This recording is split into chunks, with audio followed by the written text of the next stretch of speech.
आदम ने ये وزه که بني آدم نه یم خو ته ماته کنجوس ښکارې ماته ډېر دعوس ښکارې نه خو ته غزل ده ما ته د اوسوی خو خپل سر ته دې کتلي دي چوف ویښتان ورنه ختلي دي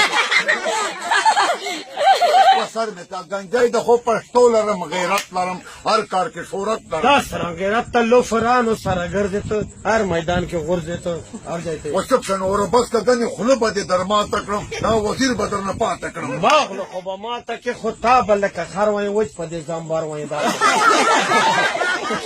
وسه چې درته ګورم دا خوله غوندې دې رنګه ده ښځه درنه تانګه نه غزل ده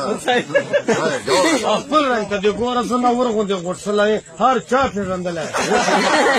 وچې ما بېشکه خو سره کړې کبابونه خورم چرګې پلاونه خورم چرګې پلاونه ما ته پته ده چې تل خورې ته اوس لګیا یې غول خورې ته دغسې بې شرمه ټکي مه کوه سوډر یې ته تور سره کسکار یې ته ما ته سوډر وایې دا وزیر د ټول لیدلي دي کورونه ډک راغلي دي و ډک ورته شي څه که دې پیسو پسې مړېږې ته بلکل شرمېږې ته اکثر خو سیده خو د سات سړي ته وګوره اخري روزې غوندې رنګه ده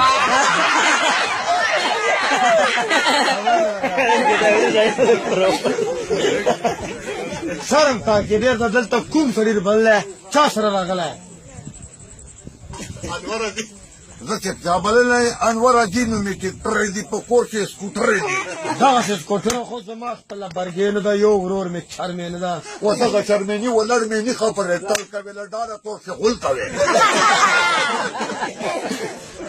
ما کور کې بدلون د خو د ستا مې له ډګر وي نه کور کې د غوټ خار وي وایم سعدالله چې از دې تیلې را په خوله شاته رایم شاخوا په خوا وایم سعدالله چې ګوره غپ غزلې ښې لګي سر ته دې سمیټې سوتاوتې لګي